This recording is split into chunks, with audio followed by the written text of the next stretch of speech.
Good evening, everybody, and welcome to this Hustings for the Stone, Great Wyrley and Penkridge Constituency. It is great to see you all here, so thank you very much for coming, and a special welcome to folks that are going to be joining us online as well. Everybody is really welcome to participate today. And also thanks go to Simon and to the folks here at the church who have made sure that everything is set up for us as well. So thank you so much for your organisation and for hosting us today. My name's Joanne and I will be chairing our hustings today. The format is a typical question time format.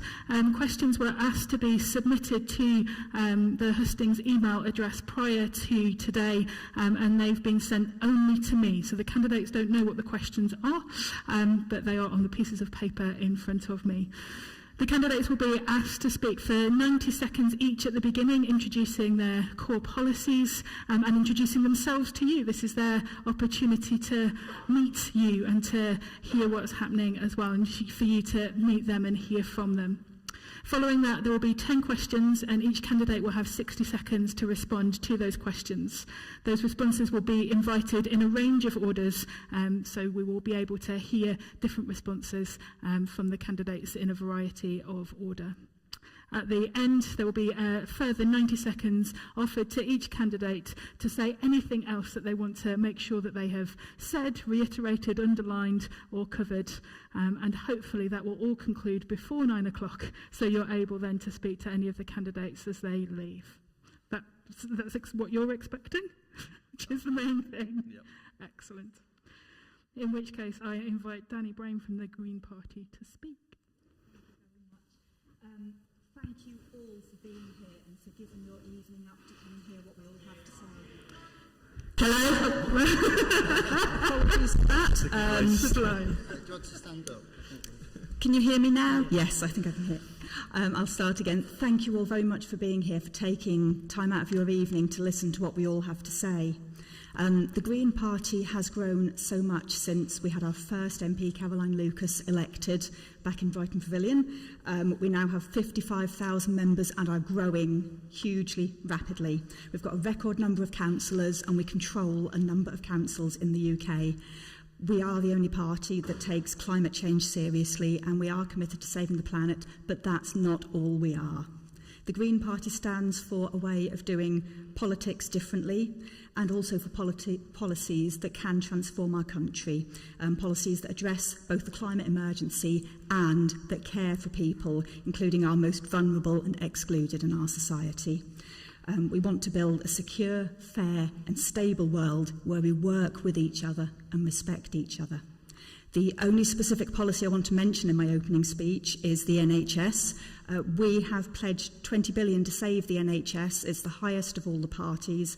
We have costed this in our manifesto, partially with a carbon tax and partially with a higher rate of tax. But I just wanted to stress that that is those with the very highest wealth in the country, with assets in the millions. And we know those people have worked hard to get to where they are. And this won't change their life, but it's to help those that need the help. So a vote for the Green Party is a vote for the people of this constituency, a vote for support those that need our help, as well as a vote for the planet. Thanks, Danny. And Alexander Bramham from the Social Democratic Party. Thank you. Is that good? I'd like to begin by thanking everybody here for attending, and a huge thank you to Sir Bill Cash for an extraordinary 40 years of public service. Alexander, and representing the Social Democratic Party. The three fundamental values we stand for are family, community and nation. So for family, we propose the full sharing of tax allowance between married couples. So if one partner's out at work with a larger salary and the other partner is at home bringing up the children, the couple are much better off than they are under our current taxation. For community, we're proposing to build 100,000 new homes and support local farming and a national care trust scheme. We're supporting people caring for elderly relatives in their own homes receiving a tax rebate on that. And for Nation, I'm proud to have voted for Brexit.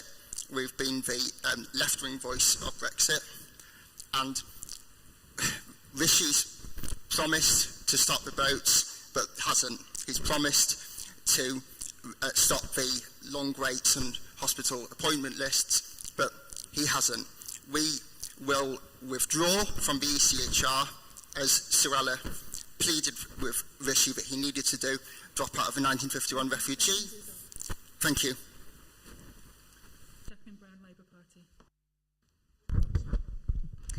Good evening, everybody. I'm Jacqueline Brown, Labour candidate for Stone, Great Wyrley and Penkridge. This is a brand new constituency, and I live in a village near Stone where I'm a parish councillor and I'm very involved in village life, for instance singing in the community choir. I was elected in May 22 as a borough councillor. I'm standing because this election is about change and restoring hope. As a former head teacher, I want Britain to be a place where whoever you are and wherever you start from, you have a fair chance to get on and make your contribution. Locally, people are concerned about the NHS, water pollution and crime. They are also worried about overdevelopment without investment in proper infrastructure. Labour has robust and ambitious plans to tackle these issues through our Labour missions, 6 First Steps and Party Manifesto. I'm excited by the opportunity to rebuild and renew Britain. For me, being elected as an MP will be the culmination of a life of public service. Thank you. Sam Harper-Wallace, Liberal Democrats. Hello everyone, thank you. Thank you all for coming. It's actually amazing to see the turnout. It's really great to see local democracy thriving, because I think in the last few years that we've had a lot of political trust has gone and people are just not engaged anymore, so it's really great to see you here. My name's Sam Harper-Wallace, I'm the Liberal Democrat candidate.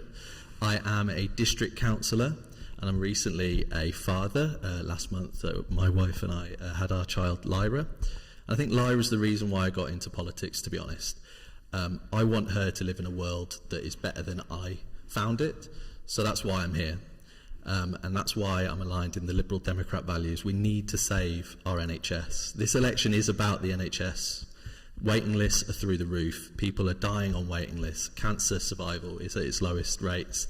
We need to solve those issues, and the Liberal Democrats offer that option with 8,000 new GPs and more funding into our NHS. So hopefully today I can talk through more of the Liberal Democrat policies and sort of give you the idea of why we're here to leave the world in a better place for my daughter and your children. So thank you for your time. Thank you. And Gavin Williamson, Conservative and Unionist Party. Thank you ever so much, Joe, and it's a real privilege to be here. My name's Gavin Williamson and I'm the Conservative candidate for new constituency of Stone, Great Wyrley and Penkridge. And it's a particular pleasure to be here, as Brewood's always been a very special place to me, for me and my family, with my wife as a teaching assistant in the school just across the way, with my children having gone to school here.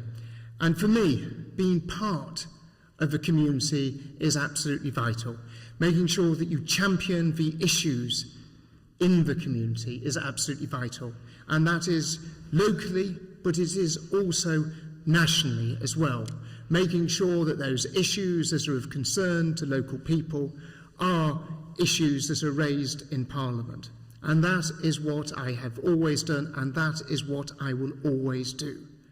For me, as we look forward, yes, there are incredible challenges that this country faces. There are major challenges right across the world.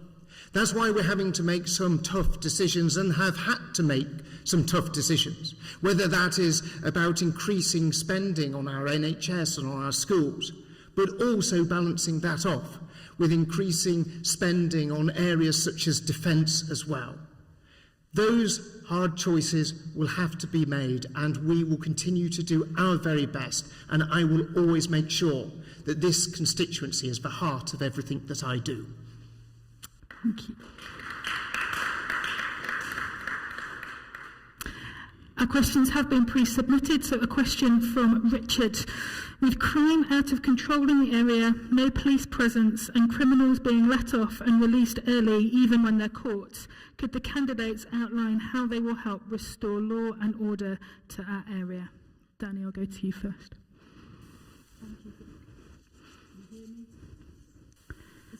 There we go. Sorry, it was switched off.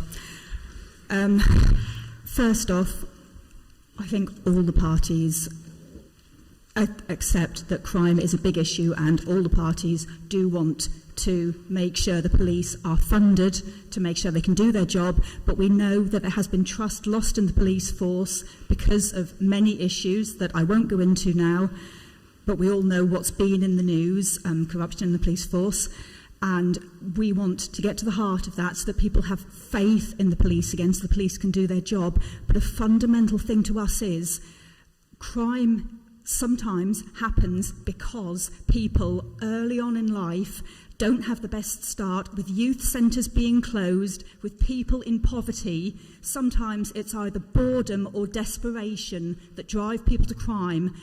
And as well as tackling offenders, we also want to look at the root cause and help people so that they don't start down that path. Thank you. Alexander. Huge respect for the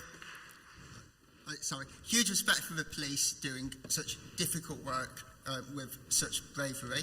The SDP supports significant increase in funding and resources to the police, and their focus should be on fighting crime. My heart goes out to people that are in need of a welfare check, and I hope local churches and charitable organisations can be there, help those people in need, but it shouldn't be the job of the police. Their job should be to strike fear in the heart of criminals, and the police should not be politicised. They shouldn't be waving pride flags or Palestine flags. Thank you. I think Labour's always been tough on crime and tough on the causes of crime. If you think about knife crime, for example, which is really shocking at the moment, it really is a case where there's not enough regulation. Online sales of ninja knives and zombie knives to very young children in some cases, there just isn't enough regulation. We would restore policing not just back to where it was when Theresa May did her cuts as Home Secretary, but we'd recruit extra officers, we'd invest in youth centres where the role models and the understanding of how young people operate would enhance their ability to avoid being drawn into gangs and other crimes. I think that it's a bigger picture than the mess in sentencing and the court backlogs. I think we really need to look at how society works. Thank you.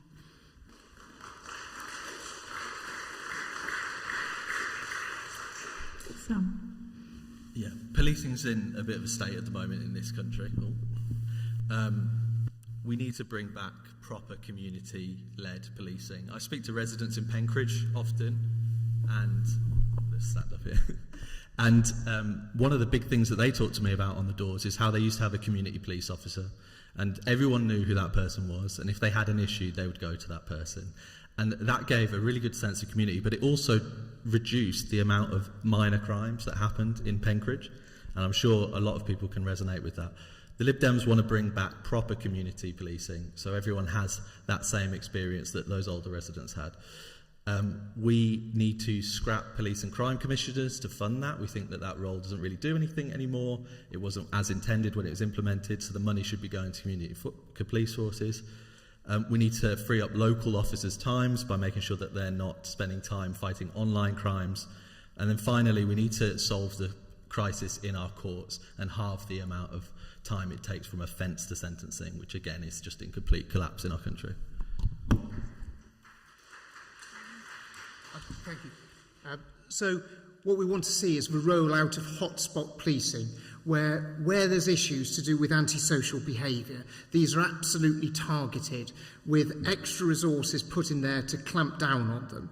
But we also need to back that up. I mean, already over the last 4 years, working with the Police and Crime Commissioner, we've seen an increase in the number of police officers in South Staffordshire by about 40%. By working with the Police and Crime Commissioner, we've also been able to ensure that Penkridge is going to have a police post back in at where the fire station currently is as well. But in order to back up the 8,000 extra police officers that will be brought on board, on top of the 20,000 that have already been delivered over the last 5 years, we also need to see extra police places, and that's going to mean a building of an extra 20,000 additional prison places in order to deal with our justice system. Thank you. Our second question comes from Heather. Currently, the public transport in this area is unreliable and a skeleton service. Great public transport has the ability to grow our economy and give people better access to healthcare, education and employment. Where do each of the candidates stand on building new transport infrastructure and improving existing services? I'll go to Alexander first. The SDP support increased funding in buses and nationalisation of rail. The cost of tickets at the moment is exorbitant, it's unaffordable for so many people, and it's isolating people. Thank you. Sam.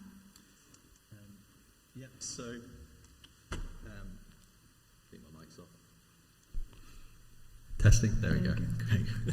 So yeah, public transport is crazy at the moment. I travelled into Birmingham for Father's Day, and it was actually cheaper for me to get there in my electric vehicle and pay for parking than it was to get a return for my wife and myself, which is insane. So fare prices are through the roof. So the Liberal Democrats, we want to establish a railway agency that will oversee fares. We want to introduce an annual rail pass for more consistent and predictable pricing. We want to give, and I think this one's particularly for this area and for my constituency, we want to give local powers back to local authorities, to start new bus routes. If you look across at Helen Morgan in North Shropshire, she's campaigned tirelessly on this matter because it's an argument of social mobility. If you can't get outside your house, you can't go to the doctors, you can't go to work, you don't have the liberty to live a free and fair life. So I think it's a really important point there, that we need to enable people to be able to travel freely.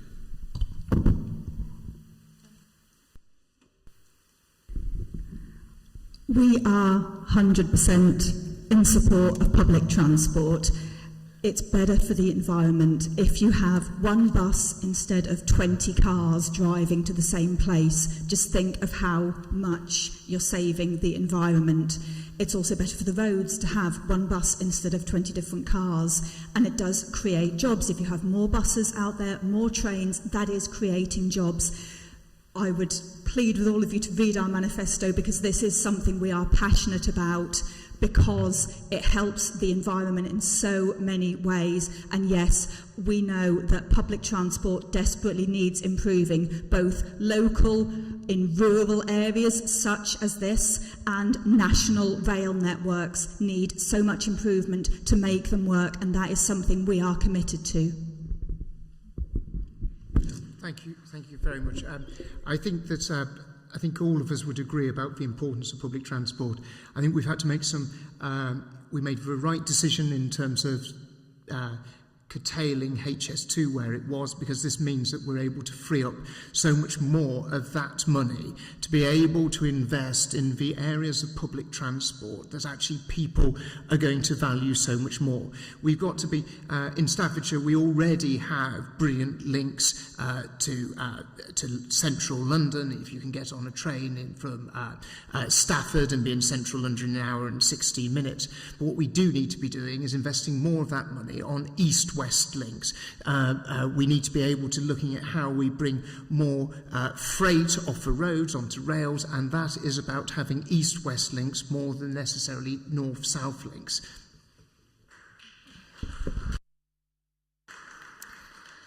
First of all, can I say how I agree with the premise of the question?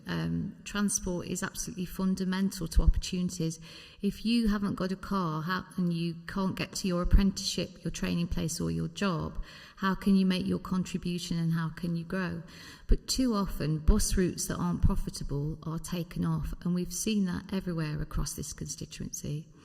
If you look at successful transport networks like Transport for London and the things that are being done in places like Greater Manchester, where there's investment in public transport, then we really can see massive opening of opportunities. I also think that we have to think that some things are just too important to be left to market forces. And if bus routes are unprofitable, but they are a lifeline for people, we have to think, like in Transport for London, where the underground subsidises the bus routes, we have to think, how can we make this work beyond market forces?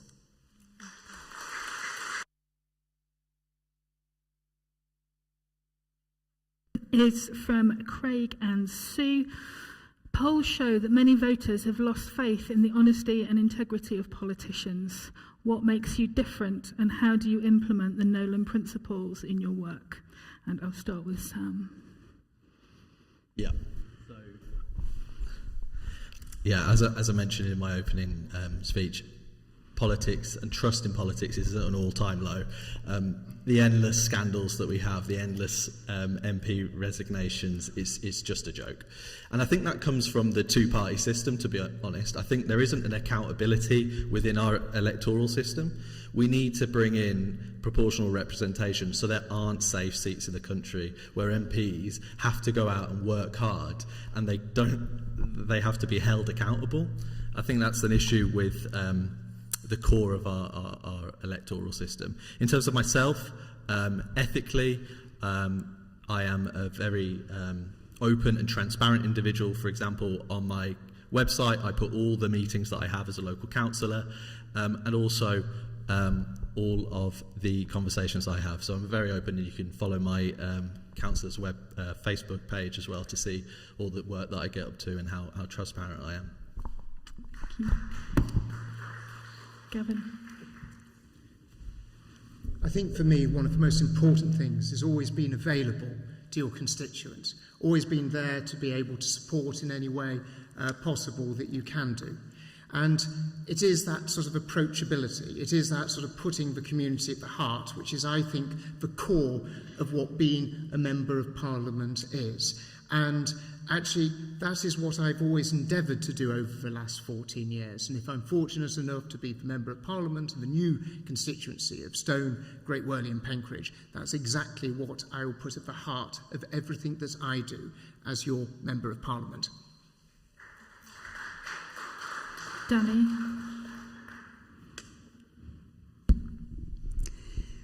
Before we started this evening, I was chatting with the other candidates before the cameras were switched on us, and I said to them all, I'm not here tonight to say bad things about any individual or about any party, and I stand by that. I'm not here to say bad things about anyone.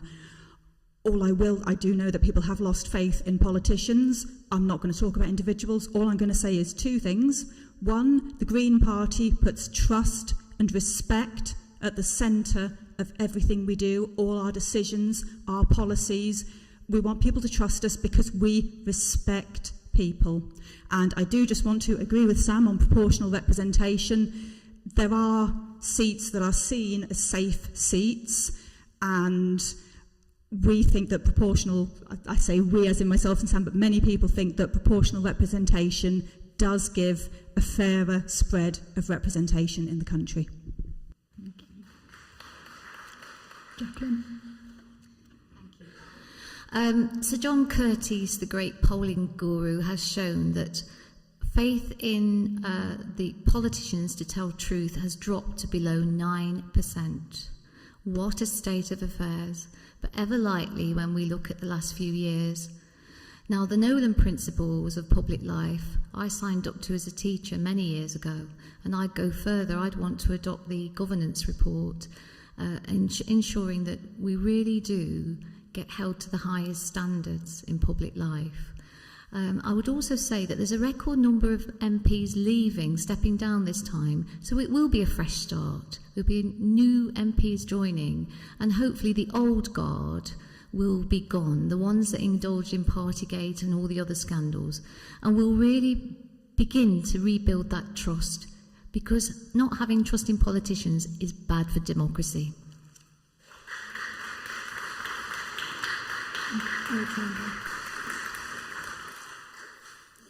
Faith in politicians is shattered from Partygate because people are understandably angry when we see a politician on stage saying one thing and then going behind the scenes to go to a party while trying to beat the lockdown, doing something completely different. The litmus test that's come up a lot during the past year that can tell whether a politician is authentic, but if they don't give a straight answer to this, what else are they lying about? What else can't they answer? So in my time left, there's 5-10 seconds, I'd like to state that a man is an adult human male, a woman is an adult human female. That is true. I'd like to start with Sir Gavin here, asking each of the candidates in turn, is that true or is that false? I'm not sure that we're asking each other the questions. A man is an adult human male, a woman is an adult human female, and I've got time in a minute. I made my question clear. No nonsense, we just want to hear, is that true or is that false? That's not the question. The question is about the honesty and integrity of you as a candidate. And I'm concerned about the honesty and integrity of candidates here who won't state a simple answer to what a woman is. Keir Starmer didn't, given 99.9% of women don't have a penis, so it's a really simple question, and I'd ask you to consider why they're not answering this. Well, they're not answering it because you're not answering the question. You can raise your hand if you agree with me.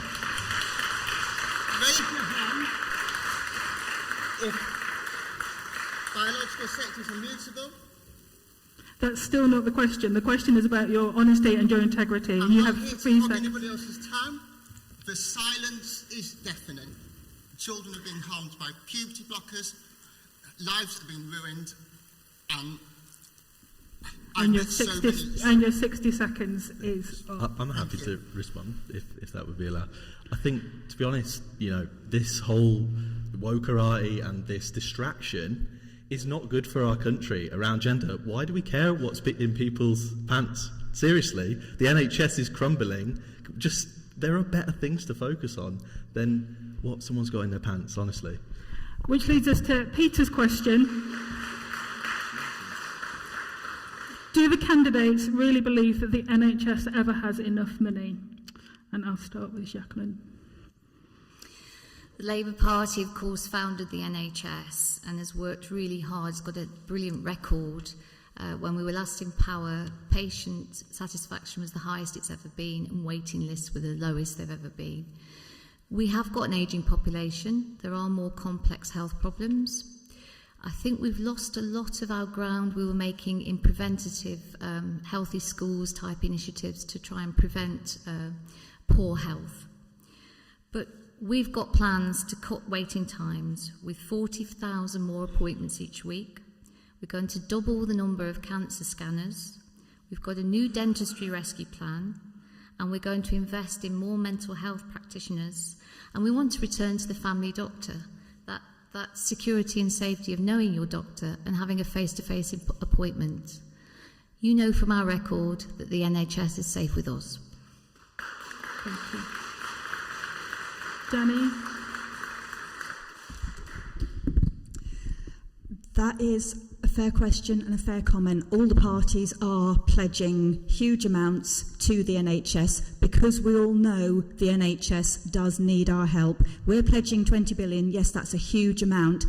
Is it going to be ongoing every year forever? No. It needs an injection now because at the moment the NHS isn't working. There's a number of reasons for it, including, mainly COVID-19, the waiting lists increased, people's health has declined after having COVID. So yes, the NHS is in crisis at the moment and needs that injection now to get it back to level.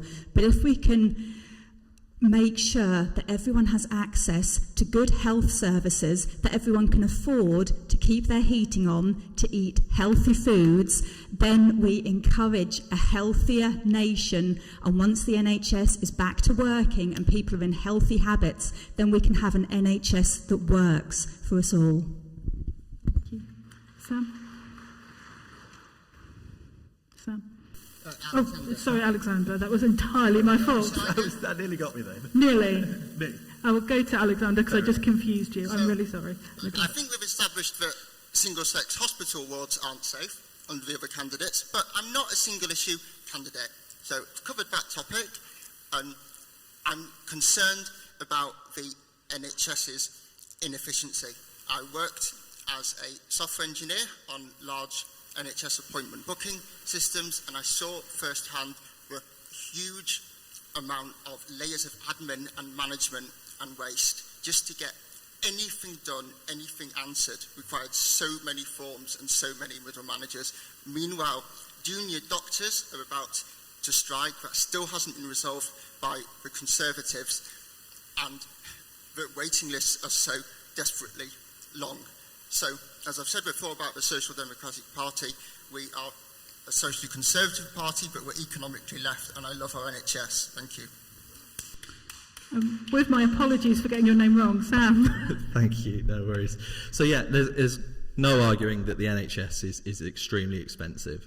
The health inflation that has happened over the last 14 years is insane. We're putting so much money into health at the moment, but it's not working for us. Waiting lists are at a record high. People, like I said before, are dying on waiting lists. Now, there isn't a lot of money to go round because of Brexit, the cost of living crisis, and the Conservatives crashing the economy as well. But what little funds we have to put towards the NHS, we need to be targeted. We need to be at the top of the funnel. We need to make sure that we invest in things that prevent people getting ill in the first place. Because not only does that reduce the overall cost at the end, at the downstream of the funnel, it also means that better outcomes for patients. So it's a lot easier to treat somebody for stage 1 of cancer than it is for stage 4. And that's why the Liberal Democrats want to invest in 8,000 more GPs, because we need to invest in the funnel. Also, we want to do free personal care for everyone to keep people out of hospitals so they're not waiting on wards. So, thank you. Thank you. And Gavin. Thank you. I mean, like so many of us here, I've seen firsthand actually the amazing work that's done with my daughter. I saw an NHS that worked so incredibly well. But there are challenges, and one of the biggest challenges is sometimes access at the most community level, at the earliest level, for that sort of primary care.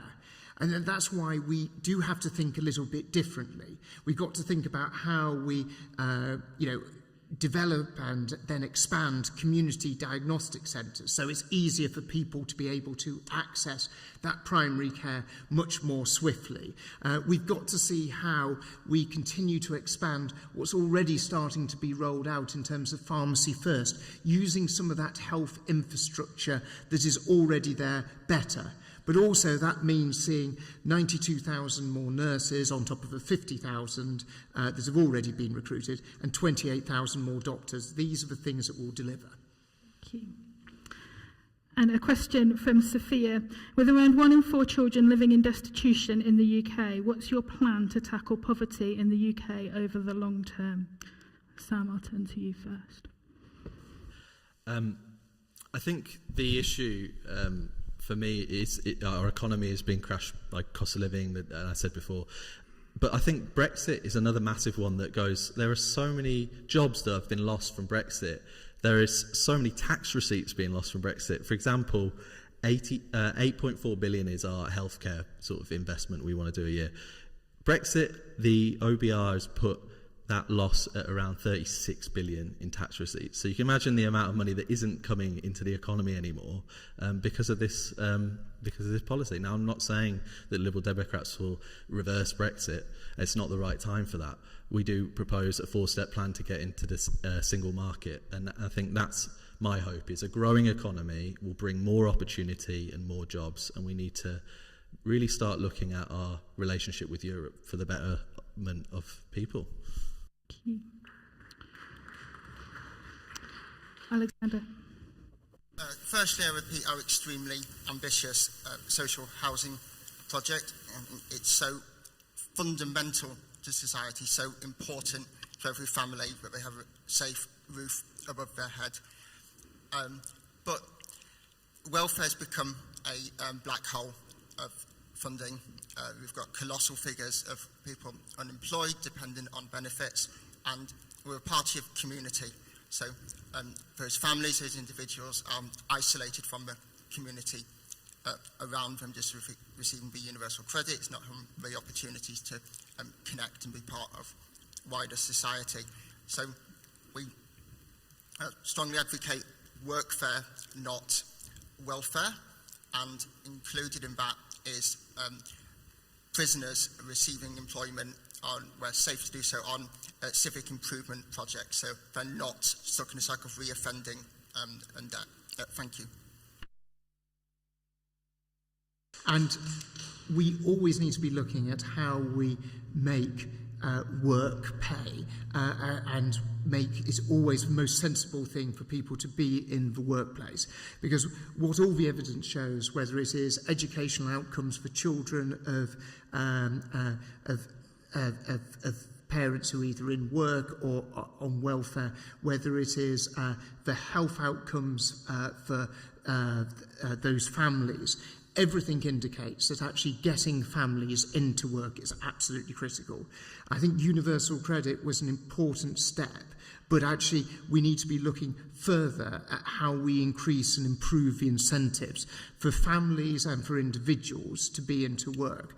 The changes that we're already seeing in terms of reducing national insurance by 4p are important, but we need to go even further of that. That's why such as abolishing national insurance and those who are self-employed and continuing to reduce it for those who are employed are absolutely key. Danny?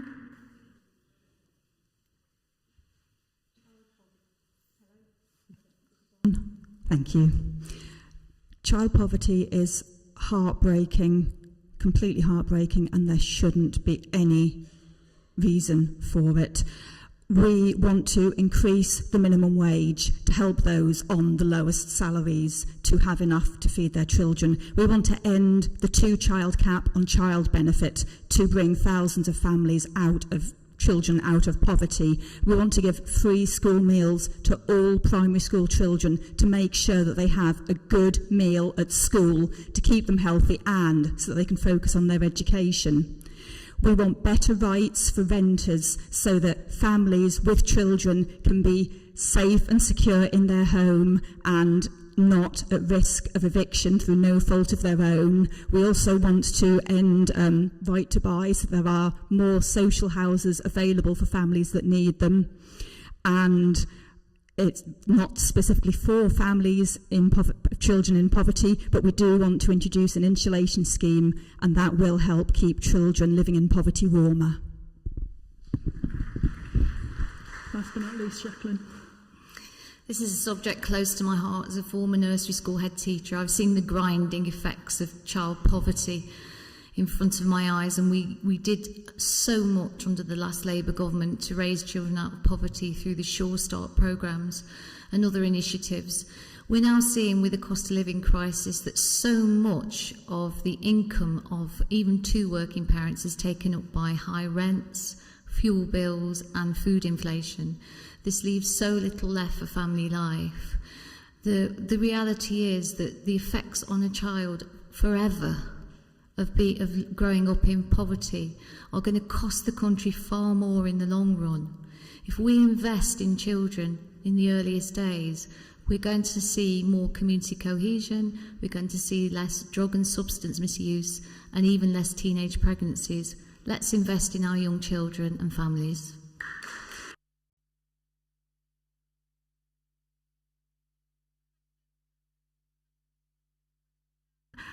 And Kathleen, do the candidates believe it's right for MPs to work outside of their jobs or to have an additional one? Do you think this compromises an MP's loyalties or hinders their ability to perform their duties as an MP? Gavin first. So I firmly believe that first duty, your focus, and all your efforts are on that of being a member of Parliament, and that's what I've always been focused on. That has always been my absolute top priority.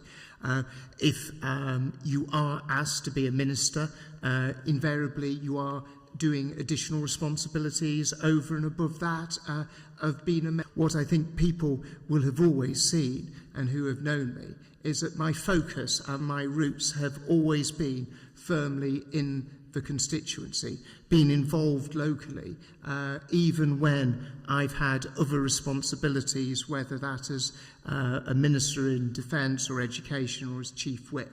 And that is what I think is always the right approach. Danny?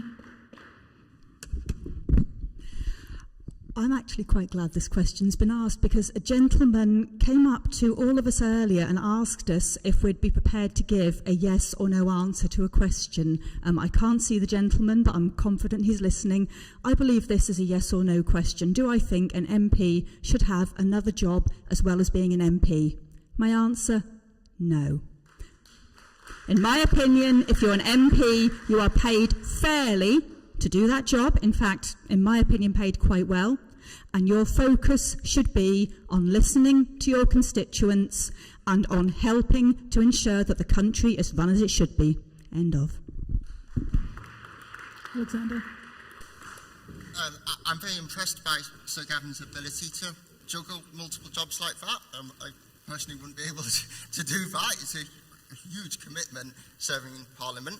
On the question of personal morality, no, I don't think members of Parliament should take salaries from other commitments. If, say, a member of Parliament is doing some other work, say in a religious capacity or giving speeches for a local community, consultation type work, I think we should donate that money to charity and not allow it to dominate their core commitments to the serving the public. Thank you. Sam? Yeah, to answer the question in your spirit, Danny, no, I wouldn't take second jobs. So I think it's absolutely crazy that MPs even are allowed to. How can you keep your ethics in line with some commitments, especially when legislation that comes up against the industry that you potentially might work in? So no would be the answer. But I think we should go further as well. I think our politics is ruined by money. I think there's too much money in it, controlling too much of the way that policies are set, especially with the big two parties. And so I'd like to see a cap of, or the Liberal Democrats would like to see a cap of 10,000 to our donations to local parties to get rid of that dirty money. In the spirit of Danny, the answer is no. Those of you who've had my leaflet through will see that's one of my pledges. I really do not know how people can do any other work than being an MP. I'm a borough councillor and it has taken over my life. The casework that I'm doing, the commitment to meetings, and the fact that even though I've got my own business, I've gone from, I think it's grossing 17,000 a year to, in the years that I've been a councillor, making about 2,000 a year. So that gives you an idea of how much time it's taking me to be a councillor. That's the reality. And I agree with the Liberal Democrat candidate saying that it is too dangerous in terms of lobbying and influence. It would be my pledge never to take an additional job and to be your champion for Stone, Great Wyrley and Penkridge.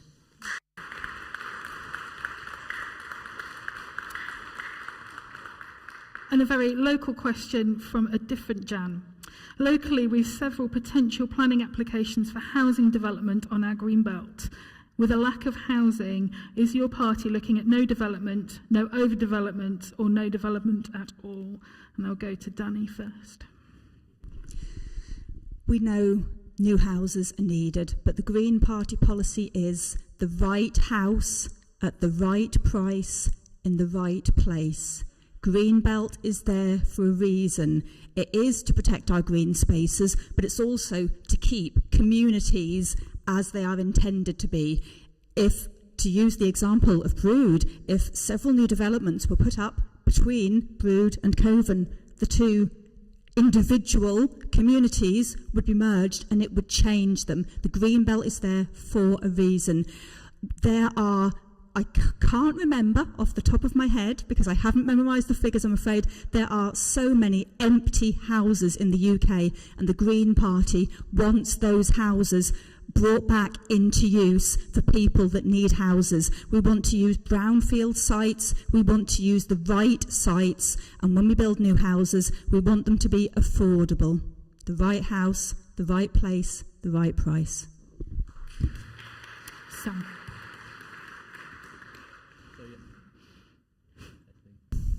So, yeah, as a local councillor, I understand the local struggles. I've been fighting the local plan and holding the Conservatives to account on the district council for the local plan that's just been released. I can see in there, obviously, there's an allocation for another 200 homes. I think for Liberal Democrat stances, they need to be the right houses. So in the local plan, for example, there is a 10% reduction in affordable houses. The housing shortage and the housing crisis is costing our economy. People are spending like half their net income on rent and housing, and they're not spending it in the economy. So we do need to build houses. We need to build the right houses, and we need to build affordable houses. In terms of the local picture, infrastructure must come first, in my opinion. In Penkridge, we've got a lot of houses coming in, about over 1,000, and I'm campaigning to make sure that the right infrastructure is put in to the healthcare centre, the schools and the community centres. Jacqueline. We've got a real dilemma here, and it's no good skirting around the issue. We need housing, we need social housing, and we need affordable housing. But people are loath to see housing being built right next to them, and it does cause conflict. The issue of overdevelopment is a real one, and we need to be very careful looking for brownfield sites that we can use that will be within the wards and won't change the character, as Danny was saying. If we can find, like in my ward, old council garages which are no longer used and no longer wanted, being taken away and putting in small housing developments. The real answer is that people want to live near the edge of the existing settlements because they want access to the infrastructure. In the long term, we need to look at proper town and country planning and invest in new towns. Thank you. A question from Carlo. Oh, sorry. Sorry, it's my fault. Sorry to Sorry. Yes, we must build on greenbelt land, but no private business investor should be profiting out of that. So we need more social houses built, and only on very limited greenbelt land, so not areas of national beauty, for example. And we need a moratorium on buy-to-let mortgages. I think that's absolutely disgusting, but a place of home, of family, of people connected to their communities is used just to make profit out of somebody. So a house being built purely so it can be put on the market to make somebody richer, not with the concern of the people living there and their histories and culture. Thank you. And Gavin, sorry. 14 years ago, you had regional spatial strategies. This was where the likes of John Prescott imposed vast housing numbers on local communities. We have fought so much to get rid of those. In recent years, we have persuaded the government to drop mandatory targets for local authorities. That will all be washed away. And you hear about not the green belt, but you hear about the grey belt. This is going to be where landowners, if they effectively dump stuff on the green belt, they will in essence be able to put that land forward for development. In South Staffordshire, right across Staffordshire, we face a real problem in terms of protecting our green spaces, and the threat is growing. We have to do everything we can to protect it, and I am fearful of the plans that are being put forward by other parties that will wash those protections away. Everybody's answered. Yes, everybody's answered? Good. And so we switch to our question from Carlo. The world's atmosphere continues to be abused, putting the climate and life on Earth in jeopardy. Whilst Britain may be working to address these, lots of other countries are undermining them. So how do the candidates respond to the climate emergency on the global scale? Jacqueline. For too long, we've been too slow to address the climate crisis. And unfortunately, when plans are put forward, they're undermined. We saw it recently with a rollback on clean air policies during the Uxbridge by-election, if they're perceived as a vote winner.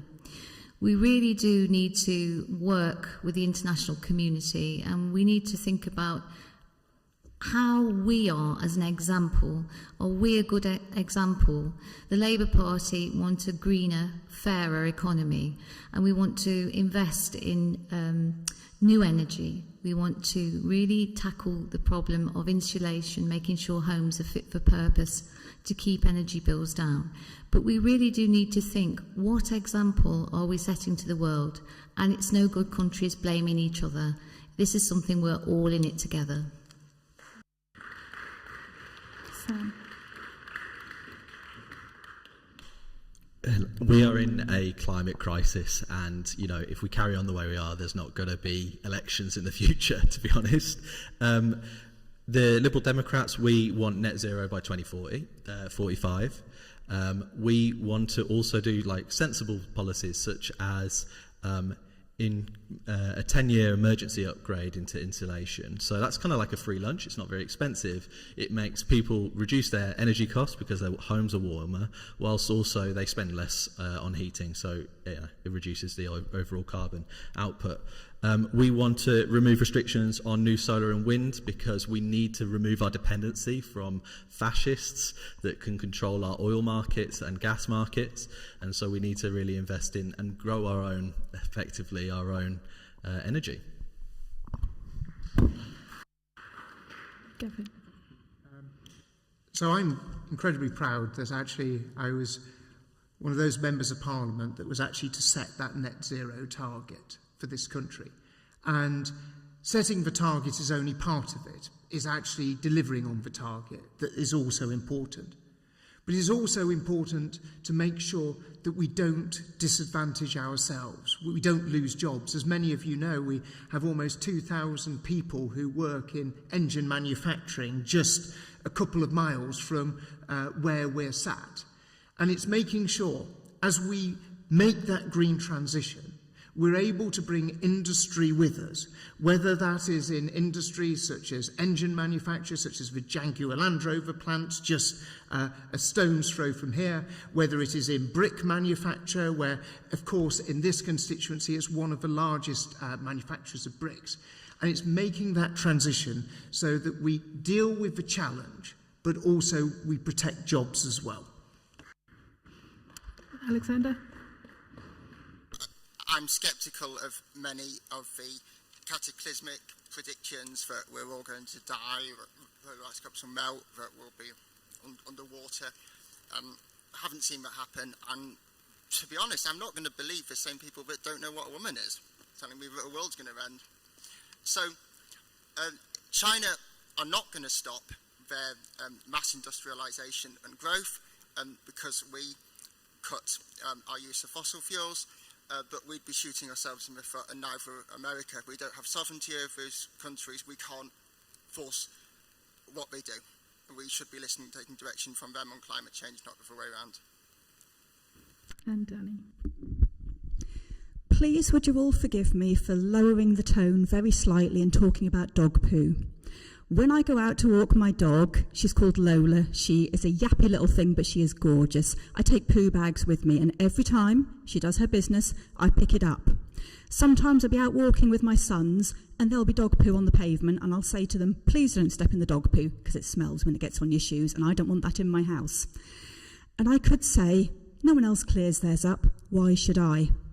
We have to do all we can to make up for those countries that economically can't. We're an advanced country. We all need to live on this planet together. And if every country says, no one else is doing it, I'm not going to do anything, then the country, the planet is what suffers, and we suffer with it. Many countries are taking steps. That is brilliant, and we need to keep doing that, because I want my grandchildren and my great-grandchildren to safely live on this planet. Thank you. A question from David. Since Brexit has caused so many problems economically and with immigration, what are the candidates' solution to our current predicament? Gavin? Well, I think what we always need to do is to seize the many opportunities that leaving the European Union presents us. And actually, we've got to look at how we continue to forge those new relationships. We've actually got to look at how we can use the fact that we have the freedom and the ability to diverge to give our industries, whether it's in the biotech or the science area, whether it is in manufacturing, wider industry, in order to be able to seize those advantages and leap ahead of our competition, not just in terms of Europe, but in terms of the United States and China. We need to create the regulatory frameworks that actually give us the advantage to compete at the very best on the international stage. Brexit presents and will continue to present us with opportunities, and we always need to be awake to seizing those. Alexander? I don't share the pessimism of that question. Brexit's been a great success. It's opened up a huge amount of opportunities, and rather than causing problems for immigration, it's given us control of our borders. It almost would, but Rishi has ignored the warnings of Suella and hasn't taken us out of the ECHR or other treaties like the 1951 Refugee Convention that are blocking both Rwanda's policies and the ability for us to decide who we provide asylum to. The SDP proposing mass immigration is stopped, but immigration is reduced to 50,000, and any offence on indictment in the first 7 years of residency in the UK means that person is put straight back on a plane back to their home country, but they're not welcome here if they break our laws. Well, Brexit was the decision that the British people came to, and I respect democracy. We have to make the best of Brexit. There are challenges. There are challenges in terms of GDP, estimated to have gone down by 5% since Brexit came in. And there are challenges with red tape and administration and the removing of drugs, for example, the supply of drugs across borders. But I do think that we need to be sensible. We need to think that we still have a strong relationship with Europe. Some people would say that coming out of Europe was imposing economic sanctions on ourselves, but it is what it is. We will do our best with the opportunities that are there, and I don't see Brexit as an immigration question at all. I see it as an economic question. So where we are is that we have Brexit and we make the best of the opportunities we've got.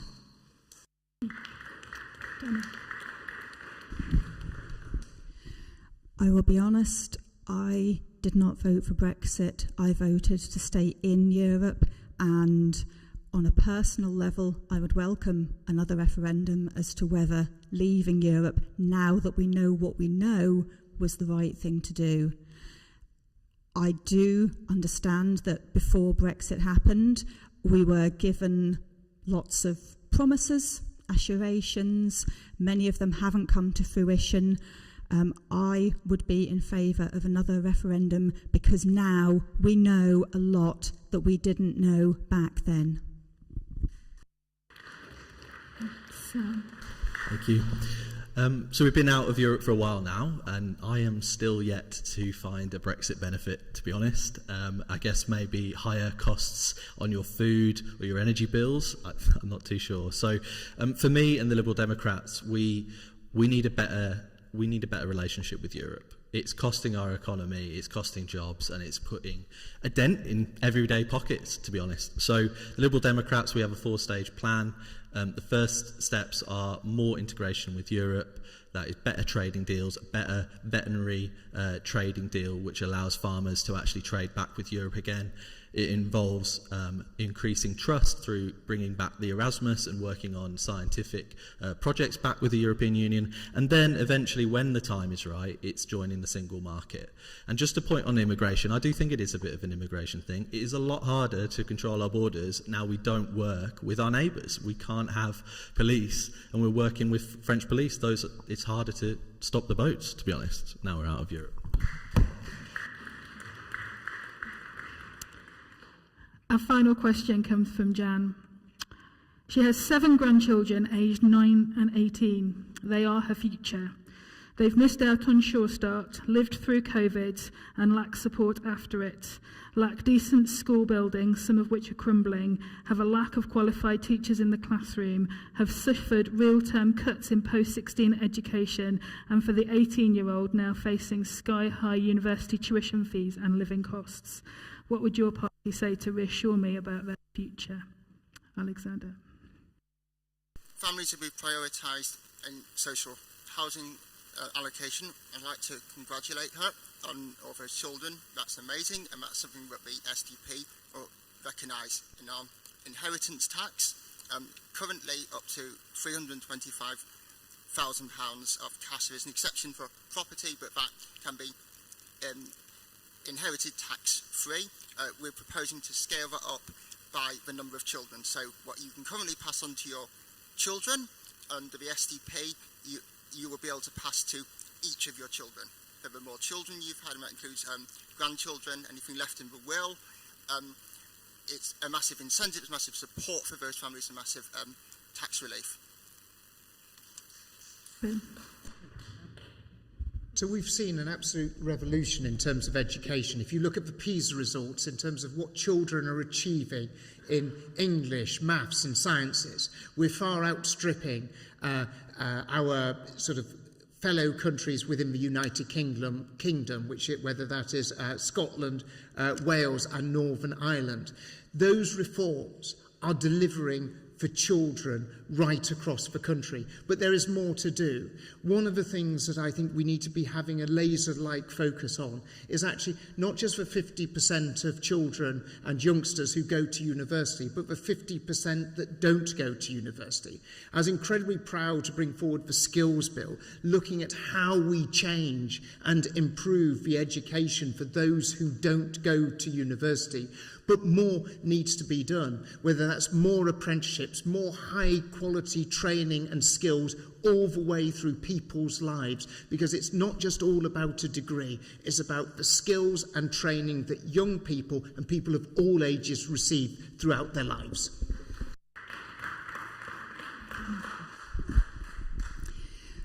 My oldest son, who's actually in the audience tonight, I won't embarrass him any further, is in high school and has told me he comes home regularly saying, oh, another teacher has left the school. We've had to have a supply teacher. We've had 4 different teachers teaching us maths this year.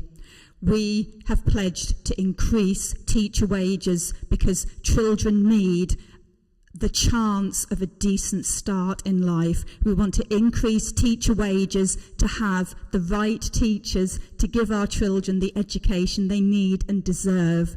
We want to invest in youth services so that while they're at school, they have something to do after school. They can form good friendship groups. They can keep themselves occupied doing things that will benefit them. We want to invest in Sure Start centres, and we want to bring back the maintenance grant. I'm sat here tonight because I wanted to help the Green Party to give our children a future. That's why I'm here. Jacqueline. Again, I agree with the premise of the question. I think the other big factor is graduates leaving with huge student debts. And it's all very well saying that British schools are doing well. We often find they're in crumbling buildings, and even the most prudent schools, like the one where I'm a school governor, face deficit budgets. There needs to be a real investment.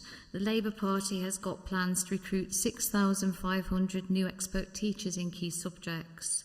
We want a modern curriculum so young people are ready for work and life. And we want high quality apprenticeships and specialist technical colleges. I would also advocate giving 16 and 17-year-olds the right to vote. They're too often left behind because it's considered by political parties that it's the older people who vote, and the older people are often wooed.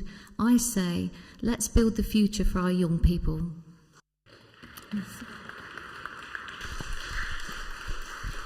Thank you.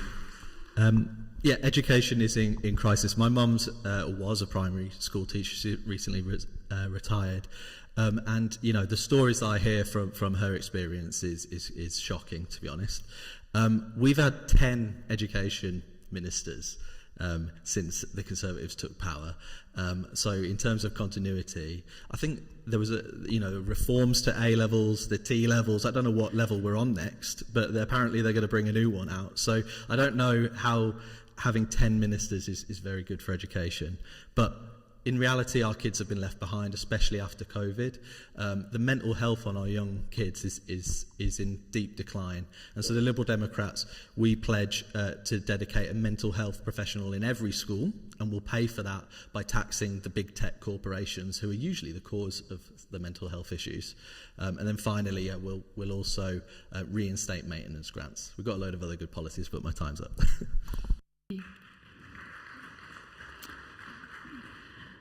Gavin, Sam, Jacqueline, Alexander and Danny, thank you so much for responding to the questions that have been provided by people that are either sat here or joining us online. We're really grateful to you for your time. We said we would offer you all a further 90 seconds to outline anything that you wanted to say, anything that you wanted to clarify, anything that hasn't been covered in the questions from the community here. And so we'll go in reverse order, beginning with Sir Gavin. For me, if you are privileged enough to be a Member of Parliament, it's actually trying to make a difference. And that is what I've always tried to do. Whether that is actually shifting government policies in terms of areas to do with planning, where we're always having to fight a battle against developers who want to rip up our countryside. Whether it has actually been trying to influence and change government policy in areas such as HS2, or making sure that we're able to preserve as many jobs as possible in areas such as engine building at Jaguar Land Rover and such like. These are things that I think that matter to the lives of people who live here. Whenever I have the great privilege of doing anything in public service, I will always be the one that battles for the community that I represent. Because I care about it. It is where my family is, it's where I had myself invested. And I will always be there, I will always be available to any constituent who wishes to raise with me their issues, their concerns, their hopes, their dreams, or their aspirations. And while I will not always be able to deliver everything that they want, I will always be approachable. And I will always fight the fight for the constituency and the people that I represent.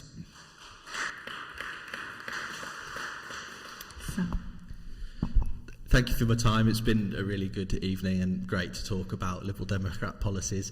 I'm offering an alternative to the two main parties, a sensible choice and a local champion. If you ask people who live in Liberal Democrat controlled constituencies, the one thing that they will tell you is that their MP works hard. And you have to, as a Liberal Democrat. We don't get that historic vote that gets passed down through families. So you have to actually really want it. And I really do want to support and work with the people of my constituency, and also leave the world in a better place for my newborn daughter. So I'd really hope if you could lend me your vote this time round. Thank you so much.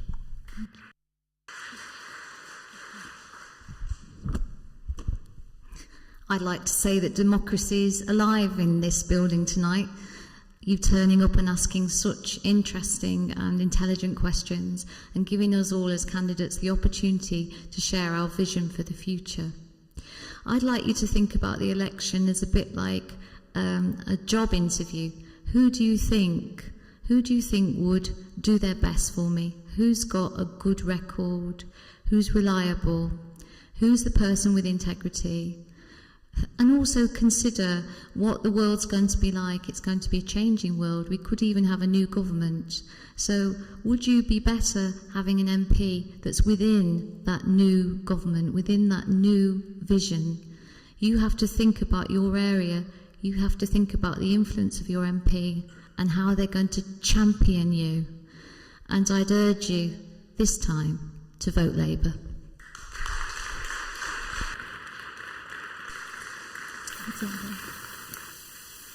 I'd like to thank the organisers for allowing us to, of how privileged we are in Britain to have the safety to do so.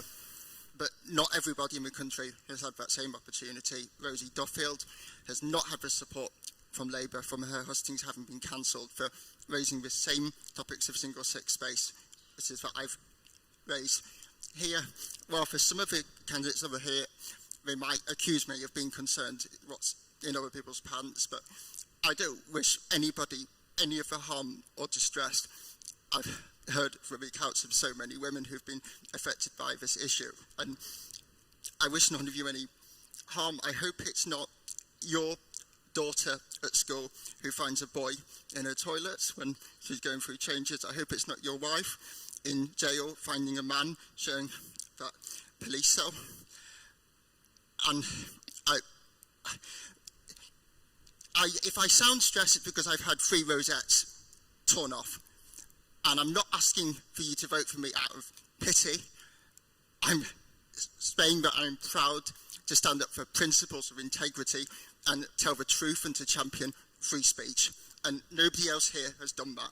They won't even say that a man is an adult human male and a woman is an adult human female. If they're lying about that, what else will they be lying about? Thank you. Danny. Thank you, all of you, for your time tonight, for listening to everything that we all have to say. Your time here is genuinely appreciated.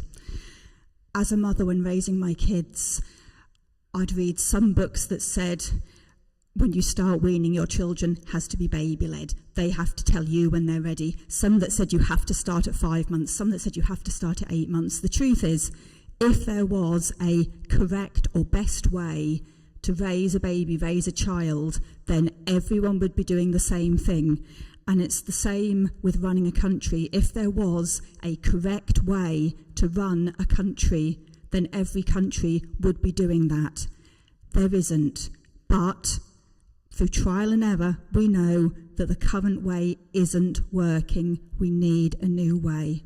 The Green Party is offering costed policies and is offering respect. And I'm going to keep my closing statement short because sometimes less is more. A vote for Green Party is a vote for hope.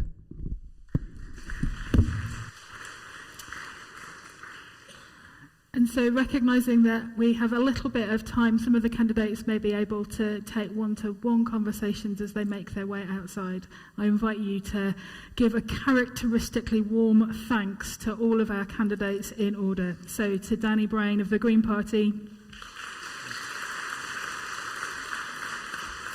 Alexander Bramham of the Social Democratic Party,